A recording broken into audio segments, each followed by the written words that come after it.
نسخہ ہے، اور منشی پریم چند جو ہے وہ بنیادی طور پر کے ہندو گھرانے سے تھا، لیکن انہوں نے اپنے حوالے سے افسانوں سے شہرت کمائی، اور اپنے افسانوں میں عام آدمی، غریب آدمی، کسان اور آس پاس دیہاتی ماحول میں جو ان کو ظلم، ناانصافی اور اس قسم کے پہلو نظر آئے، انہوں نے اس کے بارے میں کھل کر لکھا۔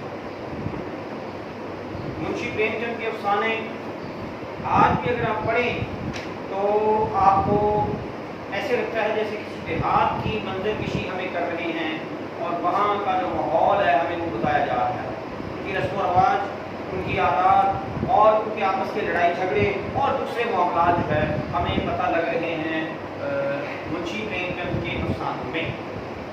تو یہ جو افسانہ آپ کے سلیبس میں شامل ہے پنچایت ہے، اس میں دو دوستوں کی کہانی ہم پڑھیں گے اس کو، اور اس کے بارے میں پھر اس کو میں تفصیل سے بیان بھی کروں گا۔ اس میں مشکل الفاظ ذرا زیادہ ہیں تو میں اس کو بہت آہستہ آہستہ لے کے چلوں گا۔ آج ہم اس کے جو دو صفحات ہیں 36 اور 37 سے یہی کریں گے، کیونکہ الفاظ زیادہ ہیں، مشکل سبق ہے، تو میں اس کو آہستہ آہستہ لے کے چلوں گا تاکہ آپ اس کو سمجھ سکیں۔ اب دو دوستوں کی کہانی ہے، اس میں ایک کا نام الگو ہے اور دوسرے کا نام جمن ہے۔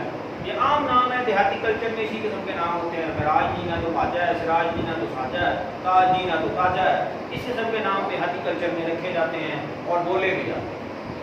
الگو اور جمن آپس میں دوست تھے اور بچپن کے دوست تھے، اکٹھے پڑھا انہوں نے اکٹھے پڑھا، اور اس قدر ایک دوسرے پہ اعتماد تھا کہ ایک کو جب کسی ضروری کام کی وجہ سے کہیں جانا پڑتا تو اپنے گھر اور اس کے معاملات دوسرے کے سپرد کر جاتا کہ بھائی میرے گھر کا دھیان رکھنا اور معاملات دیکھ لینا۔ دوسرے کو اگر کوئی کام ہوتا تو پہلے کے حوالے کر جاتا، اتنا اعتماد ہوتا کہ جیسے آپس میں رشتہ دار ہیں۔ پھر آپس میں کھیتی باڑی کا کام بھی ان کا مل کے تھا، اس کے حوالے سے بھی ان کا تعلق اور مضبوط تھا، اور ایک دوسرے کے اوپر مکمل اعتماد بھی تھا کیونکہ بچپن کی دوستی تھی۔ اب دونوں بچپن میں کیا تھے، جمن کے جو والد تھے وہ استاد تھے، یعنی ٹیچر تھے، تو دونوں جو تھے وہاں ان کے سامنے علم حاصل کرتے تھے۔ الگو جو تھا وہ تعلیم حاصل کرنے میں اتنا زیادہ ہوشیار نہیں تھا، لیکن اس کے والد کا یہ خیال تھا کہ استاد کی خدمت کرنے سے، اس کی دعائیں لینے سے بھی انسان اگر علم حاصل نہیں کر سکا کسی وجہ سے، اپنی سستی کی وجہ سے، تو اس کو کچھ نہ کچھ دنیا میں جو ہے وہ برکت اور فائدہ ضرور ملتا ہے۔ جمن جو تھا اس کے والد بڑے سخت استاد تھے۔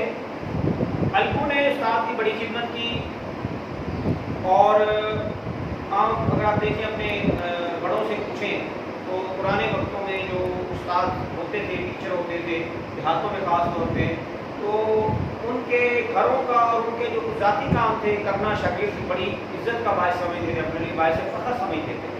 جیسے ان کے جانوروں کو چارہ لا کے دینا، گھر کا کام کر دینا اور ان کی خدمت کر دینا، یہ باتیں اس وقت بڑی قابل احترام سمجھی جاتی تھیں۔ بہرحال آج کے دور میں یہ ایسی باتیں نہیں سمجھی جاتی، زمانہ بہت بدل چکا ہے۔ تو الگو نے کیا کیا کہ اپنے استاد کی بڑی خدمتیں کی، جہاں پہ لکھا ہوا ہے رکابیاں مانجی، یعنی برتن دھوئے اور مختلف طریقے سے ان کی خدمت کر کے ان کا دل جیتنے کی کوشش کی۔ اچھا، اب اس حوالے سے ایک منٹ بیٹا ذرا بریک ہے، تھوڑا سا آپ ہمارے ساتھ رہیے گا۔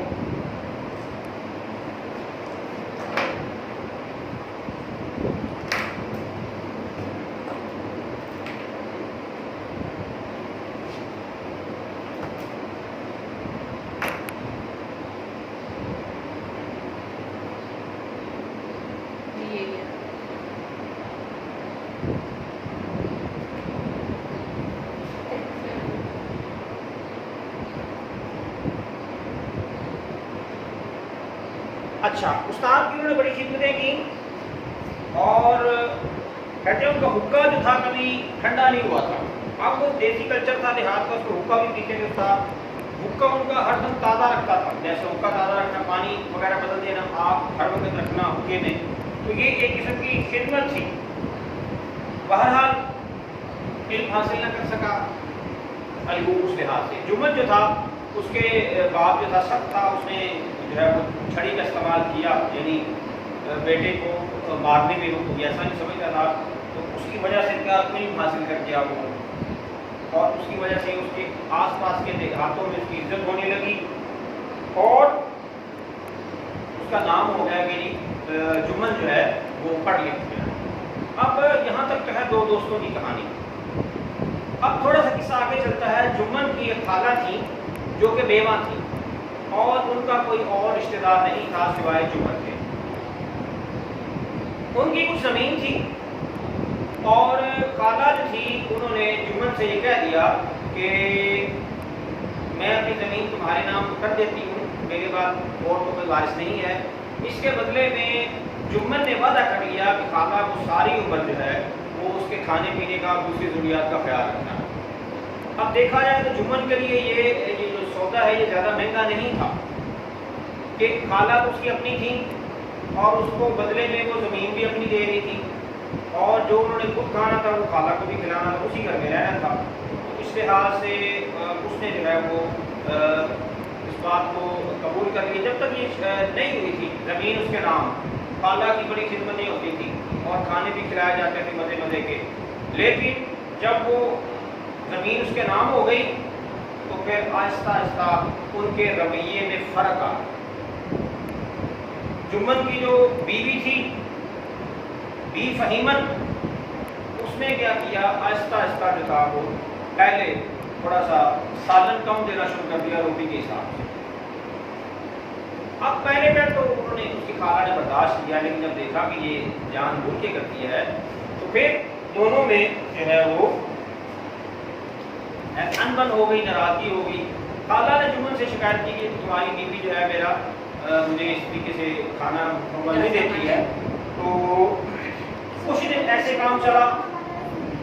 آخر ایک دن اس نے کہا کہ خالہ نے جمل سے کہا کہ دیکھو اگر تم میرے ساتھ ایسے ہی سلوک کرنا ہے تو پھر مجھے تم الگ سے پیسے دے دیا کرو، میں اپنا کھانا پینا الگ پکا لوں گی، میں تمہاری بیوی سے نہیں مانگوں گی۔ اب اس بات کو جمل نے بڑی لاپرواہی سے کہا کہ میرے پاس کون سے پیسوں کے درخت ہیں، میں تمہیں کہاں سے پیسہ دوں، کھیتوں سے آمدنی نہیں ہوتی اور فصل کوئی خاص نہیں ہے۔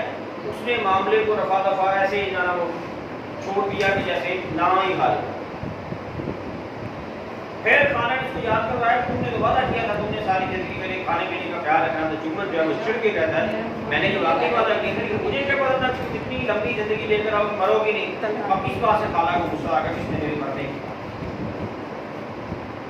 غصے میں آ گئی۔ اس نے کہا کہ میں پنچایت کروں گی، جیسے وہ کہتے ہیں نا عدالت میں جائیں گے، ہم تھانے میں جائیں گے۔ اس نے کہا کہ میں پنچایت کروں۔ اس زمانے میں پنچایت جو فیصلہ کرتی اس کو ماننا پڑتا۔ جمل ہنس پڑا، اور یہاں انہوں نے مثال دی کہ شکاری کے لبوں پہ ہنسی آ جاتی ہے، ہرن کو جال کی طرف جاتے ہوئے دیکھے کہ یہ تو اپنے ہاتھ کیسے تو بھی بتائے گا کہ یہ بڑھیا میرا کیا کر لے گی، میں اتنا زیادہ بااثر بندہ ہوں، آس پاس کے دیہاتوں میں میرا نام ہے اور آس پاس کے دیہاتوں میں میری عزت ہے، لہذا اس بڑھیا کی بات کا کسی نے کیا اثر لینا، یہ غریب ہے، مسکین ہے، اس کی کس نے سننی ہے، وہ چپ ہو رہا۔